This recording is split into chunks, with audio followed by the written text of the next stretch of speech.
Welcome to Talent Talks, the podcast where your host, Dan Maisey, dives into hiring's ins and outs. Our goal is to reveal how to attract top talent. Through interviews with leaders in sports, media and entertainment, we explore job search and recruitment trends, offer interview tips and strategies to differentiate yourself and uncover their hiring insights. Whether you're prepping for an interview or interested in hiring trends, Talent Talks is your essential resource. Let's dive in. We've got Craig Antony on the pod today, the Chief Executive of the British Wrestling Association, who will share his extensive experience in sports development on our podcast. With a background as an international sportsman and a passion for nurturing the UK sports industry, Craig has made significant strides in sports management and development. His tenure at British Orienteering and Greater Sport underscores his expertise in increasing participation and fostering talent. As a committed advocate for sport at all levels, Craig has demonstrated exceptional skill in building relationships and partnerships across various sectors, including local governments, NGOs and professional sports clubs. His leadership has been pivotal in navigating the complexities of the sports industry, making him an invaluable voice in discussions on recruitment and talent strategy in his field. Craig, welcome to Talent Talks. How are you? Thank you for that lovely introduction. No problem. Well, let's get straight into it. As you know, we ask this to each of our guests as the starter question. What are your experiences of hiring and being hired, and do you have any lessons learned?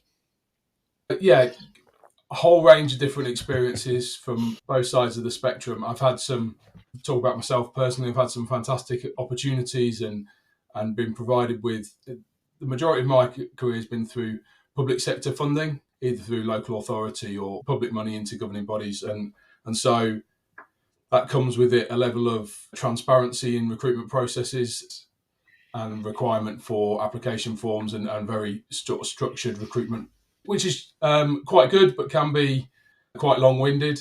I've also had a couple of really terrible experiences where you think you're getting somewhere and then all of a sudden everything changes on you at the last minute and opportunities that were there suddenly weren't and everything else. And I think that's part of the business side of things anyway, but it can be really frustrating when you've put time and energy and effort in as a candidate and then that falls away.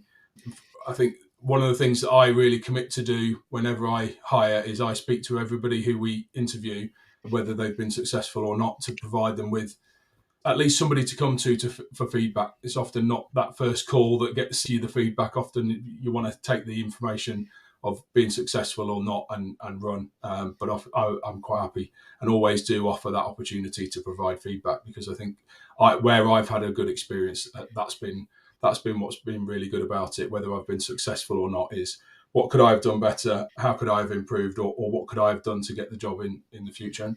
And if that comes down to you just weren't the right person, then you shrug it off. But often it's that feedback that for me that's kind of crucial. So that's one of the traits that I put into my recruitment every time, is that communication.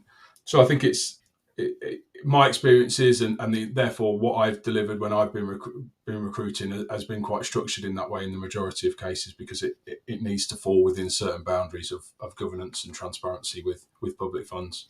Yeah. Yes, I know that structure well, and it can.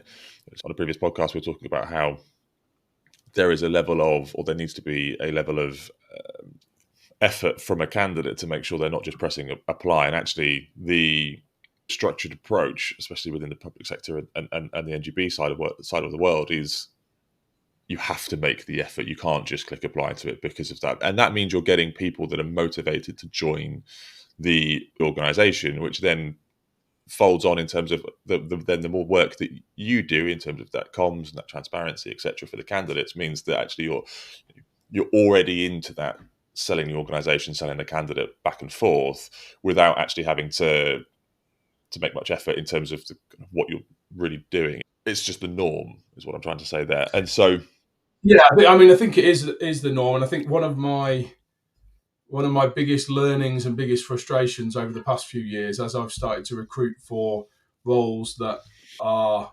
cross-sector, talking finance and marketing and those sorts of things, is we've wanted to reach new audiences, often look to the likes of LinkedIn and the big sort of recruitment websites to do that.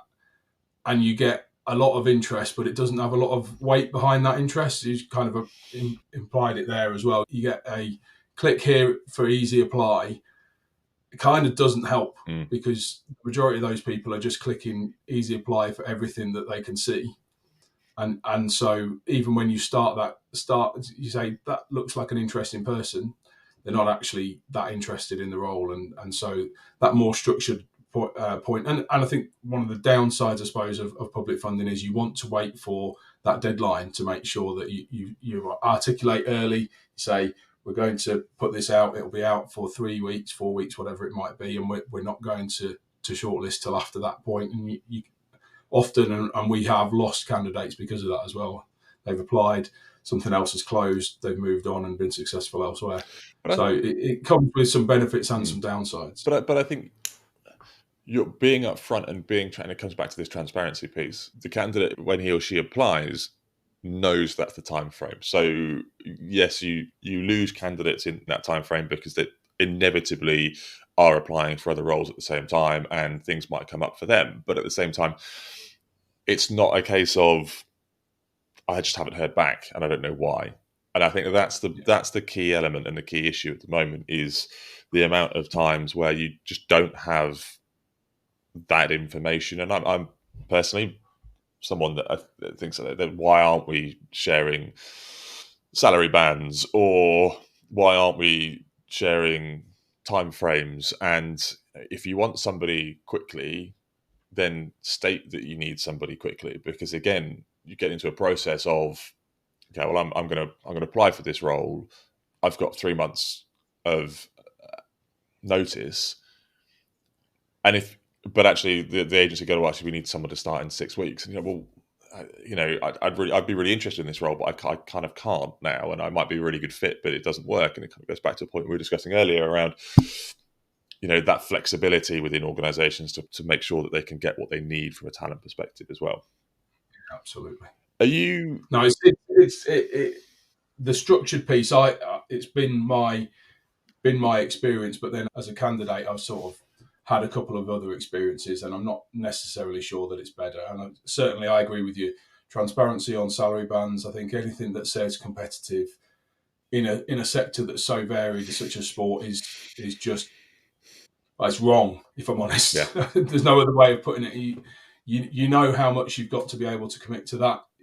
You don't need to put a fixed figure, but a salary band shouldn't be out of the question. And not putting that, to me, is just not right on the candidate and not right on the sector as well. Yeah, it's very rare that you get a situation where you have an unlimited budget for a particular candidate, and it might be, okay, well, you're right, but the band might be quite wide because you're not 100% sure what you're looking for. But that comes back to the working within the organisation to understand what that strategy looks like, and actually what this hire is going to do, and how it's going to fit, and how it's going to help the organisation achieve its goals. But if you've got that banding, you can at least go, okay, well, I might be a little bit junior for this role, so I'm probably not going to get the top band, but I'm going to go for this role anyway, because that again gives me a bit of chance to grow. Or it could be, it's the same, like an account director or an account manager or a commercial manager or whatever that role title is quite a wide range of experience as well. You've got people in the industry that are partnership managers that have been a partnership manager for the last 10 to 15 years.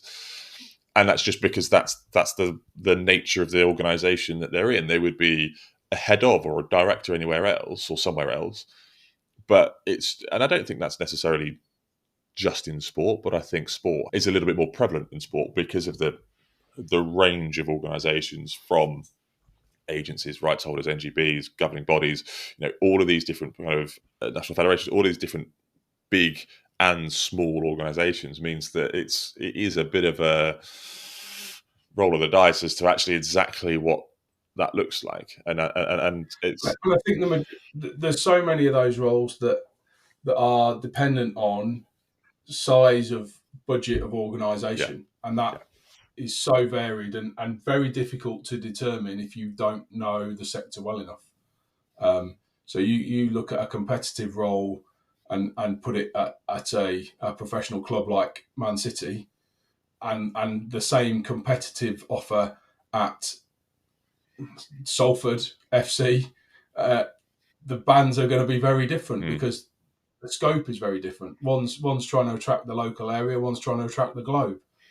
And that's just from a commercial club perspective, let alone you start moving into all the different areas that you've mentioned earlier. Yeah, and arguably you're looking for a different type of person anyway, and it goes into one of the questions we wanted to get into a bit later in terms of everything that you mentioned around your experiences and the things that you focus on from a communications perspective. It's the values of that person as well, and it'd be really interesting to understand your view on that age-old question of skills, experience, or values, and how they fit together in your recruitment processes. I think it matters for the organisation and the role. So where I am at the moment, we're a really small organisation. Capacity is a real issue. So I'm very rarely looking for somebody without some experience. We're a remote organisation as well, so they're not in the office with me or somebody else every day. They need to have some general experience of the role that they're going to be stepping into. That doesn't mean that they need to have 10 years worth of experience. It might mean that they've done some of it as in a voluntary capacity. Ideally, I'm looking for somebody who has some relevant work experience as well. Whereas in previous roles where we've been in the office and there's more capacity, there's a lot more opportunity to coach somebody up and bring people through. And I think that's, if I'm honest, one of the major downsides of the move from more remote working is that it's very difficult to do that remotely. And I think it's a real challenge I imagine for sort of young people and graduates coming into the sector. Is so much of the sports sector is remote now because you're trying to attract the best talent you can from across the country, and you might have a base, but half the time they're not going to be there. So how do you bring people through within that structure is difficult. Values, honesty, integrity, they always go top of the list. I think for me, it also comes down to a will to be part of the team. Sports certainly the area I work in is very much about what can we achieve together over and above. And it's very difficult to do that if they see their role as being that box that the role description puts them in. So you want to see people who have that passion to do and go a bit further. And that's critical for me. And then skills, I think, you can always teach knowledge. You can always develop skills.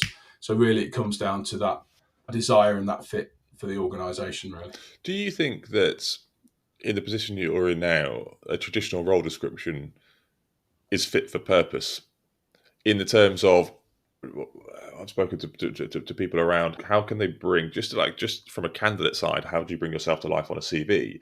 Actually, from a job description side, the majority of the time, I would say probably 99% of the time, you're not doing everything you're not just doing what's on the job description. You're doing quite a lot above, especially in the sports industry, especially if you're working for small organisations or if you're working within the sports team element where there are events and there are things that you have to attend. What are your thoughts on the role of role descriptions, as it were? Do you still think they're fit for purpose in that sense?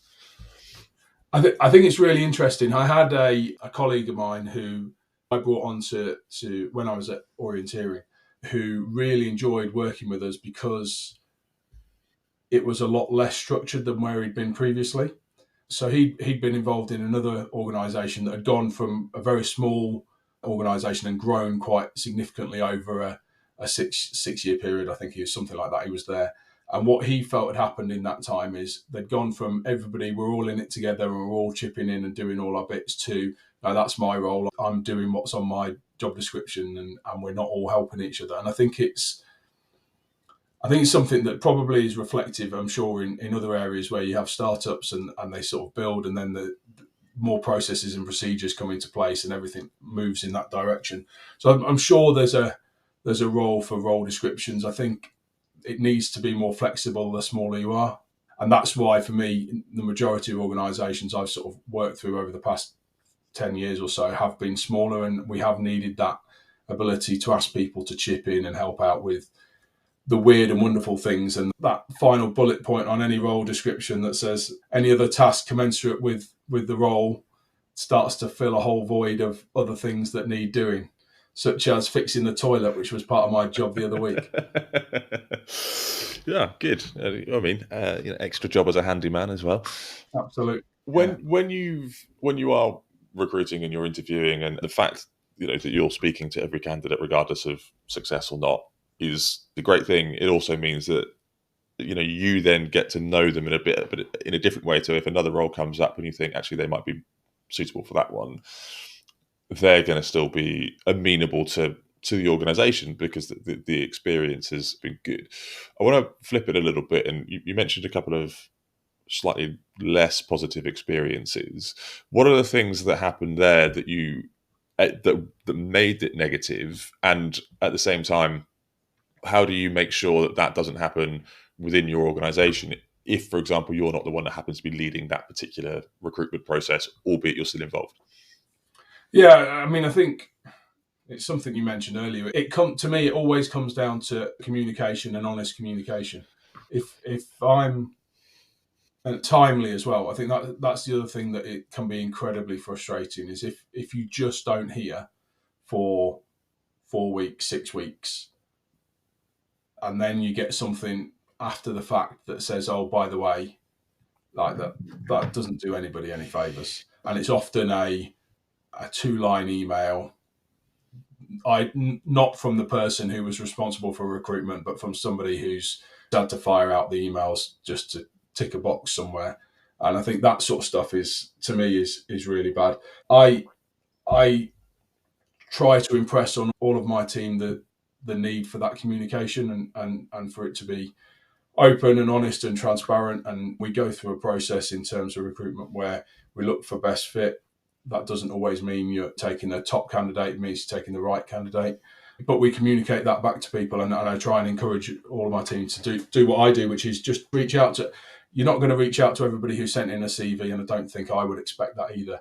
But if you've been offered an interview, to me, you've put the time in to come and speak to a panel. At that point, it's only right that we pick up the phone and say, "Look, I'm sorry, Bob, you didn't make it, but these are the reasons why. We're happy to talk you through some more at another time."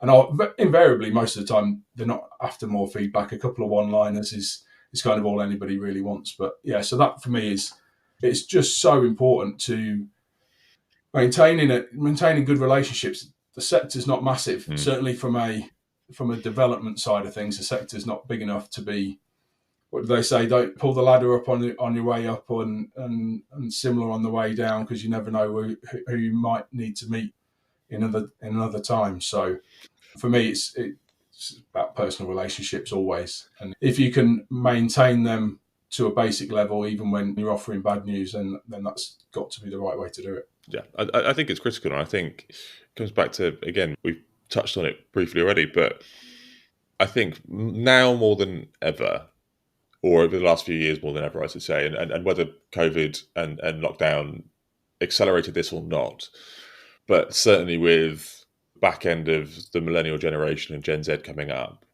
through, there is a much higher emphasis on the need for organisations to realise that they are selling their organisation as much as the candidate is selling themselves. And I think the power dynamic of you need a job, we've got the job, has shifted quite a lot. And the stats around Gen Z being much more value driven than any other generation. I think there's a stat around millennials that are on average move job just under every 3 years, essentially. And so not only have the organisations got to think about the learning development side of things, but actually fundamentally at the beginning, they've got to make sure that they are attractive to these candidates. And so and again, fundamentally, you attract the best candidates if you run a good organisation. And I think the hiring process is a window into that organisation, because if you don't get responses, if you are slow or you don't offer feedback or whatever that might be, you question the organisational setup behind the scenes, and you think, actually, would I want to work for that organisation? And I think sport as a whole is quite a small industry, and there's pros and cons to that in terms of the talent anyway.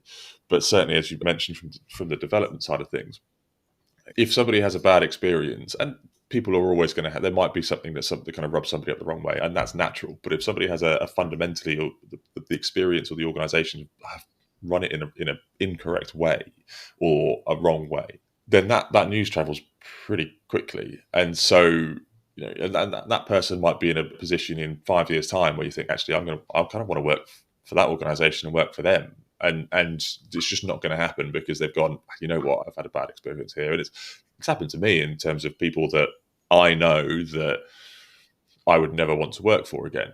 Or if they're in an organisation, I probably wouldn't want to work there because I know the values don't align with mine. And I know that there's nothing wrong with having a slightly more combative colleague in the sense that they don't agree. You don't want yes people.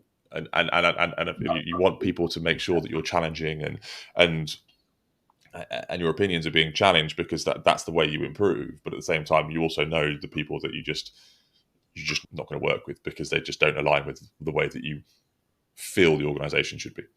No, I absolutely couldn't agree more. And I think just to go back to your point about you're selling the organisation, I don't think I've ever since recently had as many times at the end of an interview a question about, so what's it like to work here?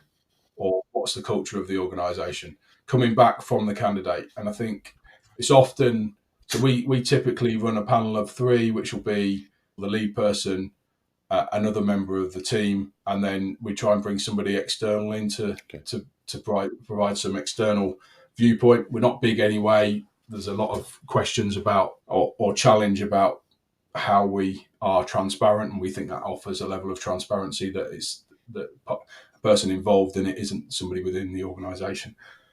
That question invariably is to the second member of the team. So not the person who's leading the recruitment, but so what's it? So look at me as the main lead, turn to the left and say, so what's it like to work for that guy, basically? Yeah. And I think it's a great question because if you're confident in leading an organisation, you should be confident that the answer to that question is going to be a good one. Yeah. But I also think it's really challenging for you to give good answers to that question if you don't believe what you're saying. It comes across very quickly if you're just paying lip service to an answer like that. No, I agree. You mentioned earlier you're a remote organisation and the downsides to that. How does that then translate into the cultural side of things? How do you make sure that you are offering a work culture, is it fundamentally, when you're remote? Because again, previous agency, we were remote, and that's something that I really struggled with, is how do I, with our staff, make sure that they feel connected and they feel part of an agency? Yeah, no, it's something I continuously struggle with, and I take feedback from the team and adapt what we're doing. I've had a couple of experiences of remote working previously. So when I was at Orienteering, which is very much pre-pandemic, I'm based up near Manchester. The head office is down in Matlock in the Derbyshire Dales. So I was there maybe 2 days a week, but that's a sort of an hour and a half drive each way. And the rest of my team were then spread wider than that as well. So one of the things that I did then and still do is have those regular calls scheduled in, and we now do it every 2 weekly. Feedback from the team once a week felt over much, and then once a month we're all in the office together as well for a full day, and there's a meeting with that, but it's also just time to spend in the office working alongside each other. And I think it's incredibly valuable, that time, to ask those questions, that it doesn't feel right to pick up Teams or pick up the phone to ask that question because it seems almost a bit trivial. But when you're sat next to somebody and just chatting, it's an easy question to ask. And I think it has to be an adaptive process to the individuals that you've got. If you've got a more senior, more experienced team, they probably need less. Younger they are, they probably need a bit more interaction, and you get a feel from them as to what works for them, and then managing individuals as well. How do you do that with each individual as well, so that they get that time one-on-one as well? But I think, that to me is the way that we try and offer that blend. And it's one of my fundamental things with where we are is we're not in a position to offer high salaries. We're not in a position with budget to make that fit. So what can we do? Well, we can do flexibility better than most. We can do extra wellness days. You can take your holiday pretty much whenever you want, unless there's something disastrously major on. And even then, so long as we've got people around, I am effectively incredibly flexible. And for me, if you choose to work between 12 o'clock at night and 8 o'clock in the morning, then so long as you're available at appropriate times when it's needed for the rest of the team, that's your choice. And so that flexibility is something that we bake into everything that we do. Yeah. And I think, just to touch on it quickly, but I'm conscious of time, but I think that the kind of flexibility around benefits is something that is coming much more to the fore as well, because I, as a mid-30s person, is going to want very different benefits to someone who's 21, 22, coming straight out of uni, who's going to want very different benefits to someone who's 55 and at the other end of their career. So I think that kind of flexibility is going to be a really interesting trend. So I've got a couple of members of the team. One who's similar age to me, slightly older, and needs to do school run back and forth. I've also got a 20-year-old who is still training as an athlete and is up early in the morning for a session, and then after fits in another session middle of the afternoon and works some evenings, and that flexibility and their ability to fit that in around everything else that's going on in their life is part of the reason that we're keeping hold of people that probably could be earning more elsewhere. Yeah. Great. Craig, fascinating conversation there. We are coming up to time, and I want to make sure that before we do come up to time, we have a couple of minutes to just go through the final 3 quick fire questions that we ask every single guest. So let's get straight into it. What is the most frustrating thing about recruitment? Finding the right people not getting back to you. Good. Nice and succinct. I like it. You don't have to name them, but you're also more than welcome to. Who has been your best hire and why? I won't speak about a single hire, but I will speak about a couple where I've looked into people that have superbly exceeded what we were expecting from the role, and often they're ones that come third hand rather than structured through the process. And that it's always been because they have a passion for what they're doing. Yeah. Passion is so critical sometimes. And then as a final question, what is the one thing you would change about the recruitment world? I don't know that I have an answer to that. It's a challenging area, and in many respects, I'd love it to be quicker and easier and take less of my time. Good. Craig, brilliant. That's been really fascinating. I think that people can take a huge amount from this conversation and the way that you approach your talent and your recruitment strategy. So thanks very much for your time. Thanks for coming on Talent Talks. It's been great. My pleasure. Really enjoyed it, Dan.